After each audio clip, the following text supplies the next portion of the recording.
जब भी हम दो मैट्रिक्स का आपस में मल्टीप्लिकेशन कराते हैं तो हमें कुछ रूल को हमेशा याद रखना पड़ेगा, तभी ये मैट्रिक का मल्टीप्लिकेशन पॉसिबल है, अदरवाइज नहीं है। जैसे कि कुछ रूल है, फर्स्ट मैट्रिक के कॉलम की साइज दूसरे मैट्रिक्स के रो के साइज की आपस में बराबर होनी चाहिए। फर्स्ट मैट्रिक के कॉलम की साइज और दूसरे मैट्रिक की रो की साइज अगर आपस में बराबर है तभी हम दो मैट्रिक का मल्टीप्लिकेशन करा सकते हैं, अदरवाइज नहीं करा सकते। ऐसा क्यों है इसके बारे में हम समझते हैं। जब भी हम दो मैट्रिक्स का आपस में मल्टीप्लिकेशन कराते हैं तो फर्स्ट मैट्रिक के फर्स्ट रो के सभी एलिमेंट्स जैसे कि 1 2 3 और सेकेंड मैट्रिक के फर्स्ट कॉलम के ऑल एलिमेंट आपस में मल्टीप्लाइड होते हैं। इसीलिए अगर ये दोनों आपस बराबर नहीं रहेंगे तो मल्टीप्लिकेशन पॉसिबल नहीं हो पाएगा। बात समझिए, रिपीट में फिर करता हूँ। फर्स्ट मैट्रिक के फर्स्ट रो के ऑल एलिमेंट और सेकेंड मैट्रिक के फर्स्ट कॉलम के ऑल एलिमेंट आपस में मल्टीप्लिकेशन होते हैं, कुछ लाइक ऐसे।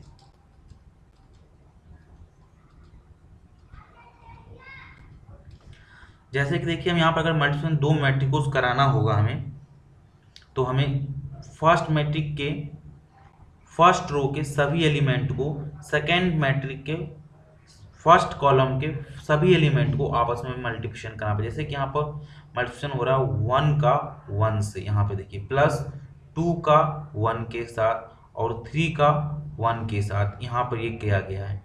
अब जो मल्टीप्लिकेशन यहाँ पर हुआ, फिर इसी प्रकार से इस फर्स्ट रो को सेकेंड कॉलम के साथ मल्टीप्लिकेशन कराया गया है। 1 को 2 के साथ और इस 2 को इस 2 के साथ और इस 3 को इस 2 के साथ कराया गया मल्टीप्लिकेशन। इसी तरह से हम अगर जब फर्स्ट रो को थर्ड कॉलम से कराएंगे तो इसको इससे इस 1 को इस 3 से और इस 2 को इस 3 से यहाँ पर मल्टीप्लिकेशन कराया जा रहा है। अब ये इस जगह पे ऐसा क्यों हो रहा है, अब इसके बाद देखिए यहाँ पे इसका लोकेशन देखिए 0,0 0,1 और 0,2 है। ऐसा क्यों यहाँ पर लेंगे, तो देखिए यहाँ पर जो फर्स्ट रो का लोकेशन क्या है 0 है और यहाँ पर सेकेंड कॉलम फर्स्ट कॉलम का लोकेशन क्या है 0। तो यहाँ पर इन दोनों का जब मल्टीप्लिकेशन आपस में होगा तो क्या आएगा 0,0 लोकेशन पे सेव हो रहा है। इसी तरह से हम इस सेकेंड रो को पहले फर्स्ट कॉलम साथ कराएंगे, फिर सेकेंड कॉलम साथ, फिर थर्ड कॉलम को, कुछ लाइक ऐसे होगा मल्टीप्लिकेशन इसका भी। फिर इसी तरह से हम थर्ड रो को पहले फर्स्ट कॉलम साथ, फिर सेकेंड कॉलम साथ, फिर थर्ड कॉलम साथ, कुछ लाइक ऐसे। इस तरह से इनका आपस में मल्टीप्लिकेशन होगा। अब इस मल्टीप्लिकेशन को हम प्रोग्रामिंग लैंग्वेज में कन्वर्ट कैसे करेंगे, इसके लिए हमें प्रोग्रामिंग पे चलते हैं और वहाँ पे प्रोग्रामिंग करते हैं और उसके बारे में समझते हैं। ये हम अपने नेटबीन पर आ गए और यहाँ पर हमें सबसे पहले दो मैट्रिक्स बनाएंगे। उस मैट्रिक्स में हम यूजर के थ्रू वैल्यू पहले इनपुट कराएंगे। तो इसके लिए हम लिखते हैं डाटा टाइप हमारा इंटीजर रहेगा और फर्स्ट मैट्रिक का नाम देते हैं मैट1 और डबल डायमेंशन एरे रहेगा equal to new data type. और यहाँ पर हमें जो रो साइज 3 करते हैं और कॉलम साइज भी हम अपना 3 रखते हैं। और इसी तरह से हम तीन मैट्रिक्स बनाते हैं, इसको कॉपी करते हैं। कॉपी करने के लिए यहाँ शॉर्टकट होता है कंट्रोल शिफ्ट और डाउन एरो कीवर्ड हम यूज करेंगे, हो जाएगा। अब इस मैट्रिक को हम सेकंड मैट्रिक को नाम देते हैं मैट सेकंड और एक हम थर्ड मैट्रिक्स बनाते हैं जिसमें हम इन दोनों का मल्टीप्लिकेशन कराकर ऐड करेंगे। मल्टीप्लिकेशन इन जो भी मल्टीप्लिकेशन उसको वैल्यू जो ऐड हो इस थर्ड मैट्रिक्स में ऐड हो, ठीक है, इसके लिए। अब यहाँ पर हम दो वेरिएबल लेते हैं आई एंड जे जिसके जरिए हम फॉर लूप चलाएंगे।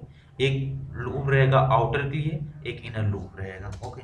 अब जैसे हमारा प्रोग्राम कंपाइल हो जाए सबसे पहले एक मैसेज आना चाहिए enter the element of first matrix, मतलब हमें पहले मैट्रिक में वैल्यू इंसर्ट कराने के लिए बोला जाए, फिर दूसरे में बोला जाए। इसके लिए हम एक मैसेज देते हैं system dot out dot println और यहाँ पे हम एक मैसेज देंगे enter the elements of first matrix, right. और यहाँ पर हम एक लूप फॉर लूप चलाएंगे और i इक्वल टू 0 और हमारा एरे का मैक्सिमम साइज का है 3 है तो i लेस देन 3 और i प्लस प्लस, ये रो के लिए हो गया। और दूसरा जो इनर लूप रहेगा वो कॉलम के लिए रहेगा। तो यहाँ लेते हैं हम j वेरिएबल, j भी 0 से स्टार्टिंग हो और कंडीशन 3 तक चलना चाहिए और 1 का इंक्रीमेंट होना चाहिए। अब जो भी एलिमेंट हम यूजर से ले वो पहले मैट्रिक्स में स्टोर हो, इसलिए मैट 1 और स्क्वायर ब्रैकेट में आई पास करेंगे और दूसरे स्क्वायर में J equal to S C. S C क्या हमारा स्कैनर क्लास के यहाँ पर ऑब्जेक्ट है। डॉट नेक्स्ट डॉट इंट करेंगे यहाँ पर, वो भी इंट का हमारे यहाँ पर आई कैपिटल रहेगा। ओके, इस तरह से हमारे पहले मैट्रिक्स में यूजर के जरिए वैल्यू स्टोर हो जाएगा। अब दूसरे मैट्रिक्स में यूजर के लिए वैल्यू स्टोर कराने के लिए फिर एक हम मैसेज यहाँ पे प्रिंट करते हैं, term dot out dot println, और यहाँ पर हम मैसेज पास करते हैं enter the elements of second matrix, right. फिर हम यहाँ पर एक फॉर लूप चलाएंगे। फॉर लूप इसको भी सेम जैसे हम ऊपर के लिए चलाए थे फॉर लूप, सेम यहाँ पर भी चलाएंगे, क्योंकि हमारा दोनों मैट्रिक्स का साइज आपस में सेम है, ठीक। और यहाँ जे के लिए भी सेम ऊपर की जैसे हमारा होगा जो फर्स्ट मैट्रिक के लिए हमने किया था। अब यहाँ पर हमें जब सेकेंड मैट्रिक्स में अब यूजर जो हम वैल्यू लेंगे उसको इंसर्ट करना है, मैट 2, तो हमें सेकेंड मैट्रिक्स करना है, सेकेंड मैट्रिक्स नाम दिया, इसमें आई वेरिएबल पास करेंगे, फिर दूसरे में जे इक्वल टू एस सी, इसके क्लास का ऑब्जेक्ट है, नेक्स्ट इंट। अब इस तरह से हमें यूजर के जरिए हम दोनों मैट्रिक्स में वैल्यू स्टोर करा लेंगे। जब ये वैल्यू स्टोर हो जाए फिर उनको मल्टीप्लिकेशन कराना है। तो इस लूप के हम बाहर आएंगे और यहाँ पर हम सबसे पहले फिर दो लूप चलाएंगे, जिसके जरिए फॉर लूप रहेगा हमारा यही i equal to 0 and i less than 3, क्योंकि हमें इस मैट्रिक्स के अलोंग ट्रेवर्स करना है, इसके लिए हमें ये करना पड़ेगा। ओके, और यहाँ पर हम फिर लेते हैं फॉर लूप और लिखते हैं j equal to 0, j less than, यहाँ लेस देन रहेगा 3 और स्मॉल जे यहाँ रहेगा, यहाँ भी semicolon j plus plus. अब यहाँ पे क्या होगा, जो थर्ड मैट्रिक्स है पहले हम उसको इनिशियलाइज करेंगे 0 से, तो मैट 3 आई और जे इक्वल टू 0। अब एक हम यहाँ पर लूप चलाएंगे जो कि केस हम इनिशियलाइज उस लूप को चलाएंगे। अब इस लूप के कॉन्सेप्ट को हम बाय एक डायग्राम से समझेंगे। पहले इसको हम कोडिंग करते हैं फिर इसके बारे में समझेंगे। ओके, फॉर लूप और इसको हम डाटा टाइप देते हैं इंट के इक्वल टू 0। ये भी 0 स्टार लो, कहाँ तक चलना चाहिए 3 तक, क्योंकि हमारा मैक्सिमम साइज जो रो का कॉलम का वो 3 है, इसलिए 3 तक चलना चाहिए और 1 का इसमें इंक्रीमेंट होना चाहिए।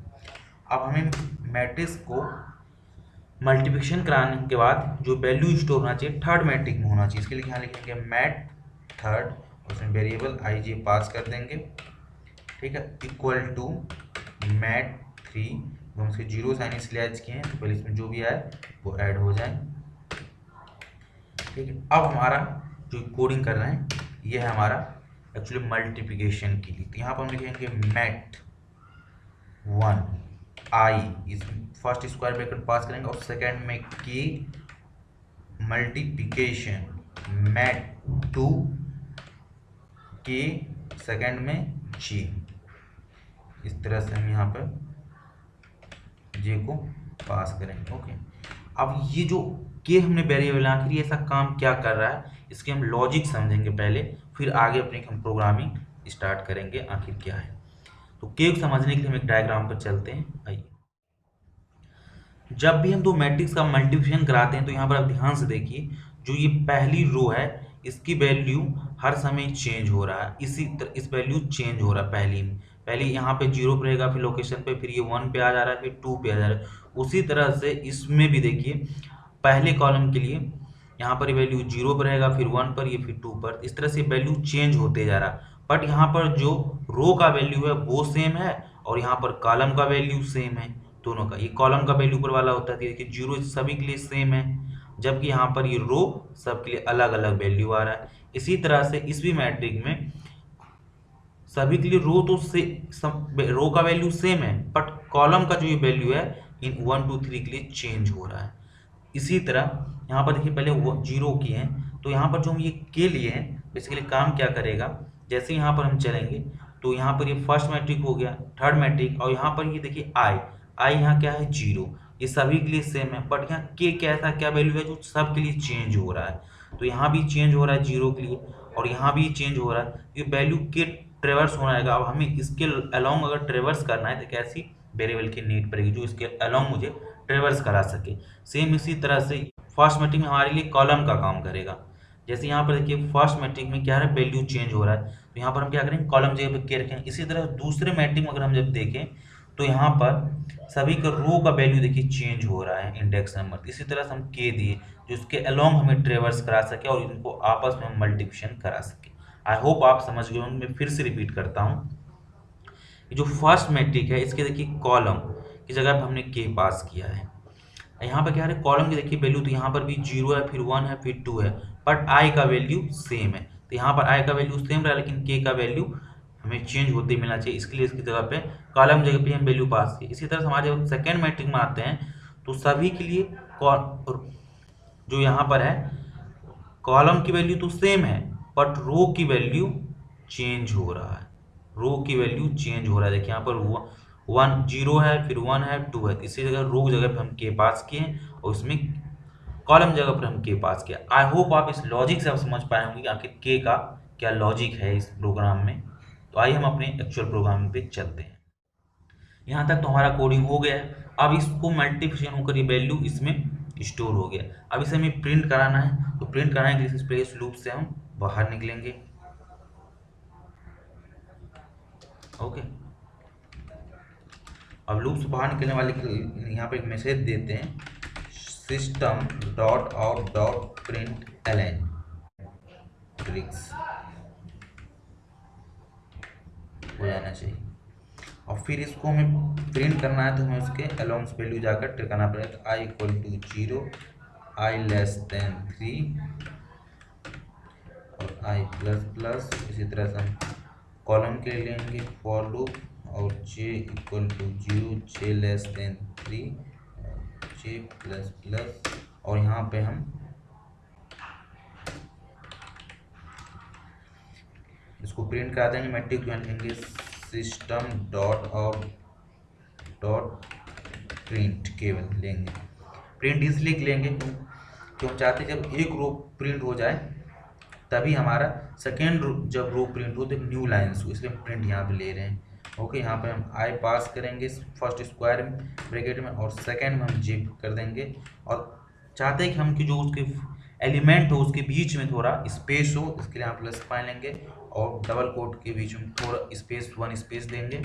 और इस लूप के बाहर आकर एक जैसे ही ये लूप एक बार कंप्लीट चले, मतलब एक रो प्रिंट हो जाए तो सेकेंड रो जो न्यू लाइन हो, इसके लिए यहाँ पर हम लिखेंगे system dot out dot println, एक न्यू लाइन प्रिंट करते हैं। आइए अपने प्रोग्राम को कंपाइल करते हैं।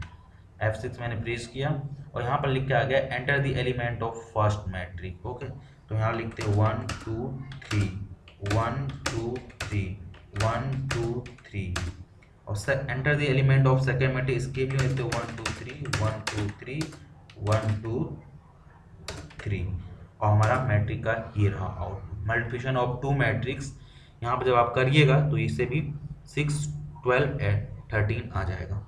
आई होप आपको इस प्रोग्रामिंग का लॉजिक समझ में